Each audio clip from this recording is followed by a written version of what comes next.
uh, kayak nggak Samsung gitu, masa seperti ini sih. Ini plastiknya tipis banget, nah sampai bisa digoyang-goyang gini loh, padahal saya nekannya juga nggak terlalu keras. Oke, selamat pagi, siang, sore, malam. Kembali lagi bersama saya, Brian Sasandi. Nah, setelah kemarin kita sudah unboxing dan first impression TV Samsung 43DU 7000, sekarang saya ingin mengkomparasikannya dengan seri sebelumnya, yaitu 43CU 7000. Nah, buat kalian yang penasaran apakah perlu update atau enggak dari TV kalian yang lama 43CU 7000 ke 43DU 7000, simak video ini. Sebelum lanjut, seperti biasa saya ingin intro dulu.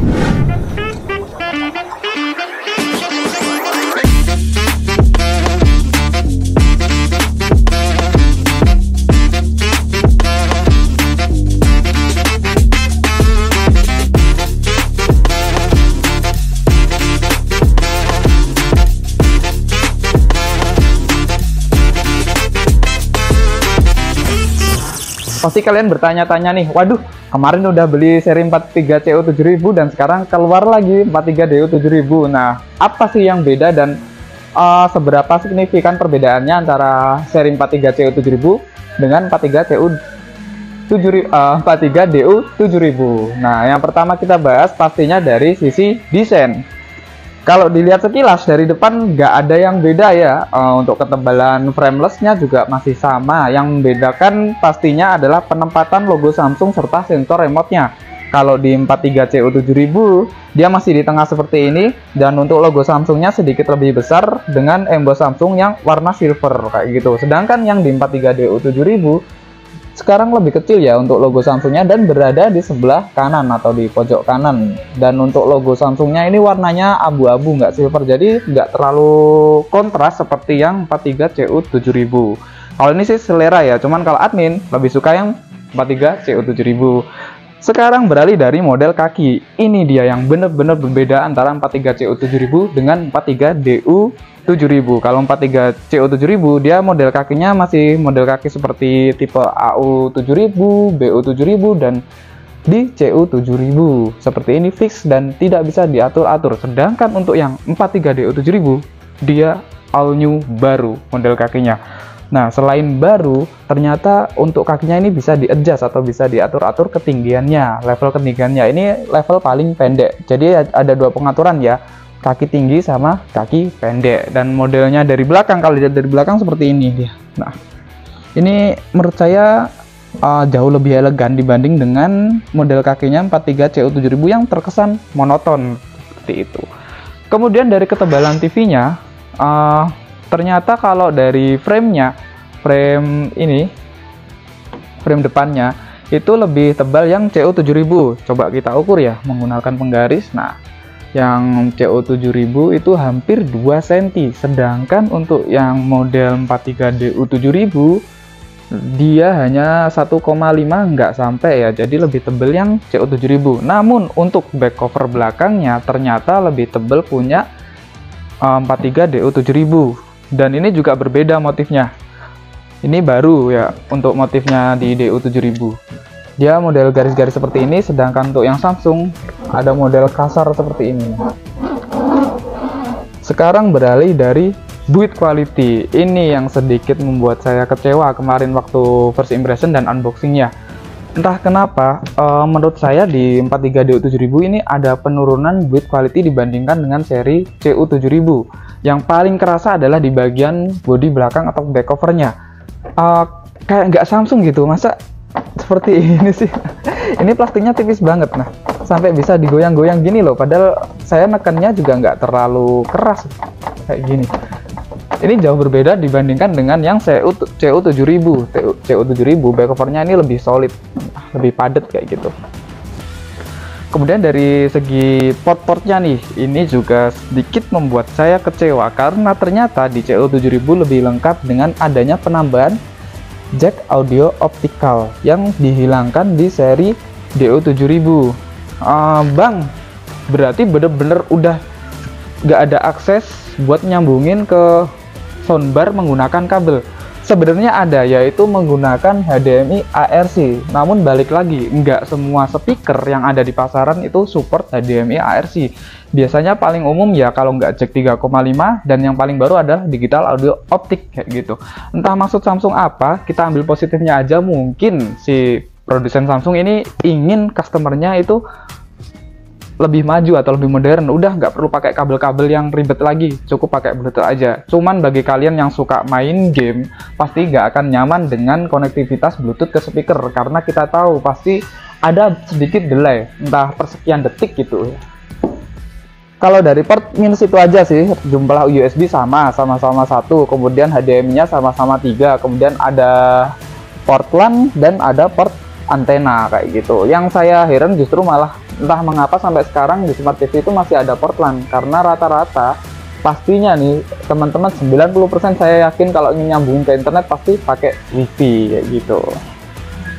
Oh iya, di sini ada yang berbeda lagi, yaitu ini detail kecil yang menurut saya seharusnya harus dipertahankan di seri DU7000, yaitu petunjuk port-portnya di CU7000 itu warnanya putih sehingga jelas sekali ini port HDMI keberapa dan ini port USB ataupun port HDMI. Sedangkan di DU7000 ini emboss kayak gini aja, jadi kalau sekilas kita nggak akan tahu wah ini HDMI nomor berapa ya, kalau nggak kita lihat secara deket dan detail seperti itu. Oh iya, satu lagi hal kecil yang dihilangkan Samsung menurut saya cukup penting ya, ada yang anggap penting, ada yang anggap enggak, adalah kabel TIS seperti ini. Jadi untuk ngerapiin kabelnya, kalau di seri-seri Samsung sebelumnya CU7000 itu selalu dikasih kabel TIS seperti ini dengan logo Samsung. Nah, kalau yang di seri DU7000 itu udah nggak dapat kayak gini lagi, dan ini kemarin cuman digulung menggunakan kertas kayak gitu. Ya mungkin untuk menekan budget atau apa, saya kurang tahu maksudnya serta. Kalau misalnya kita di rumah ingin ngerapin kabel jadi lebih simpel menggunakan kabel TIS-nya bawaan CU7000. Berarti dari sisi remote nggak akan kita bahas jauh karena sama persis nggak ada bedanya, masih menggunakan sensor inframerah, kemudian belum ada fitur voice command-nya. Ini yang sangat disayangkan di range TV 3,5 hingga 4,5 juta, dimana yang lain sudah menggunakan fitur voice command, sedangkan Samsung masih bertahan pada remote jadulnya kayak gitu. Kalau dari sisi Tizen OS yang terbarunya sebenarnya nggak ada jauh perbedaan, namun ada satu fitur yang saya temukan paling baru di DU7000, yaitu adanya fitur di Daily Plus-nya ini yang nggak ada di CU7000. Fitur Daily Plus ini hanya ada di Tizen OS tipe terbaru dan di seri-seri DU seperti itu. Di seri CU dia nggak ada. Bahkan setelah saya cek di pengaturan update itu tetap nggak ada informasi bahwa ada pembaruan software si CU7000. Mungkin ini yang ingin Samsung tekankan bahwa caranya berbeda antara software CU7000 dan DU7000. Dan untuk fitur Daily Plus ini sebenarnya menunjang kita di ekosistemnya Samsung. Misalnya di rumah kita ada mesin cuci Samsung, AC Samsung yang sudah berbasis inverter dan bisa terhubung ke WiFi, itu bisa dikontrol sepenuhnya menggunakan fitur Daily Plus-nya ini menggunakan fitur SmartThings. Selain itu, kita juga lebih mudah menyambungkan laptop kita, misalnya mau kerja, ingin ditampilkan ke TV, itu juga menunjang ya Samsung ini, yang Daily Plus ini. Jadi dia intinya kalau di seri lama antara SmartThings dan Workspace itu dibedakan pada dua aplikasi. Kalau di seri terbarunya DU7000 dia dijadikan satu aplikasi di Daily Plus ini tadi. Sekarang kita beralih dari sisi gambar. Sebelum ke gambarnya, VA panelnya Samsung ini masih bertahan ya. Jadi Samsung belum update ke IPS.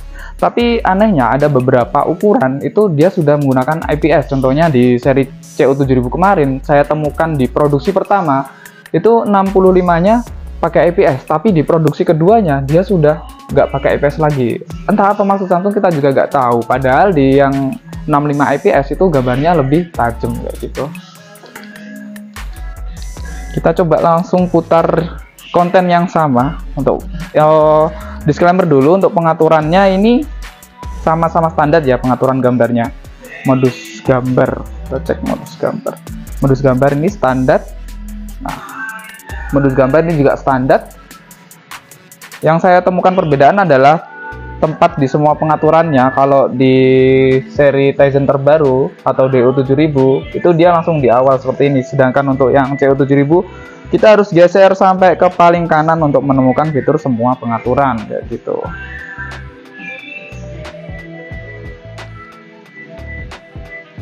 Untuk fitur HDR-nya dia juga masih dipertahankan ya. Jadi ini udah 4K HDR, dan untuk karakter warnanya seperti seri-seri 7000 sebelumnya dia pure color. Kalau yang seri 8000 kan dynamic color kayak gitu.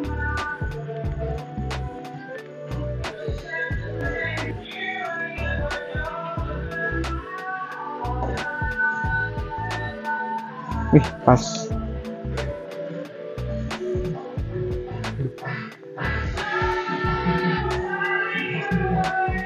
Apakah kelihatan ada bedanya? Di mata saya ini sama persis dari segi warnanya, ketajamannya, nggak ada bedanya sama sekali ya. Ya nggak? Setuju kan admin ya? Nggak ada bedanya, serius ini sama. Dari warna biru, warna kuningnya, nah, warna burung ini. Kalau menurut editor, si DU7000 lebih warm sedikit ya. Pas bulu burungnya tadi kelihatan. Bentar kita cek lagi. Sedikit lebih warm. Namun nyaris gak ada bedanya ya. Meskipun lebih warm sedikit. Kalau dari viewing angle pun masih kalau viewing angle kayaknya lebih luasan yang DU7000 ya. Saya menemukan downgrade warna di seri CU7000, sedangkan di DU7000 mohon maaf, dia masih mempertahankan warnanya. Jadi untuk viewing angle-nya lebih luas. Ini nih yang dimaksud lebih warm.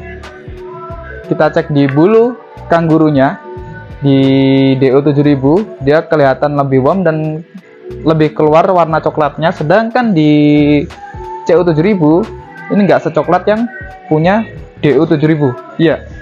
Nah, kelihatan kan sama viewing angle-nya.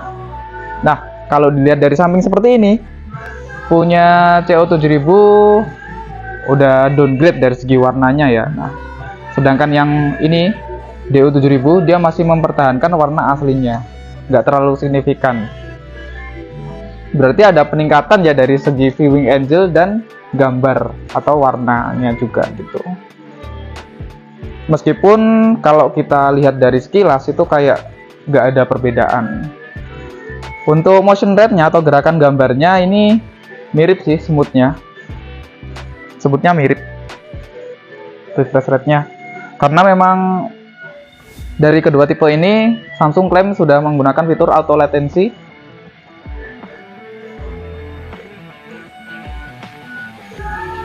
Nah, oke, dari gambar sama. Sekarang dari speaker. Speakernya coba kita tes ya.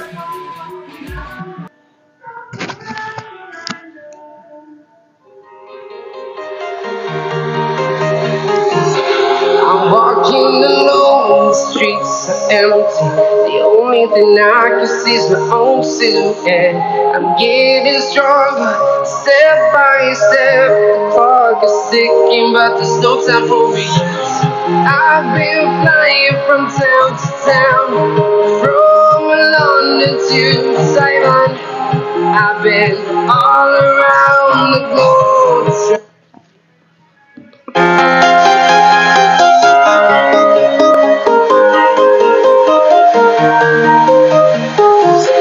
I'm walking alone, the streets are empty. The only thing I can see is my own silhouette. I'm getting stronger, step by step. The clock is ticking, but there's no time for me. I've been flying from town to town, from London to Taiwan. I've been all around the globe. You're so, we are heroes tonight. We will fly above the sky and to protect your soul. We are heroes tonight. We are heroes tonight. Yeah. We are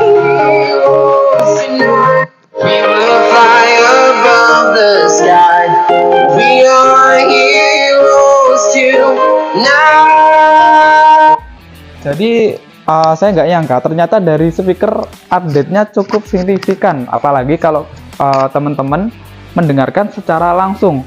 Yang seri DO7000 ini ternyata lebih powerful, kemudian detailnya lebih dapat dan dentumannya juga lebih dapat dibandingkan seri yang 7000 yang powernya kelihatan mendem dan detailnya juga kurang keluar kayak gitu. Setuju admin ya?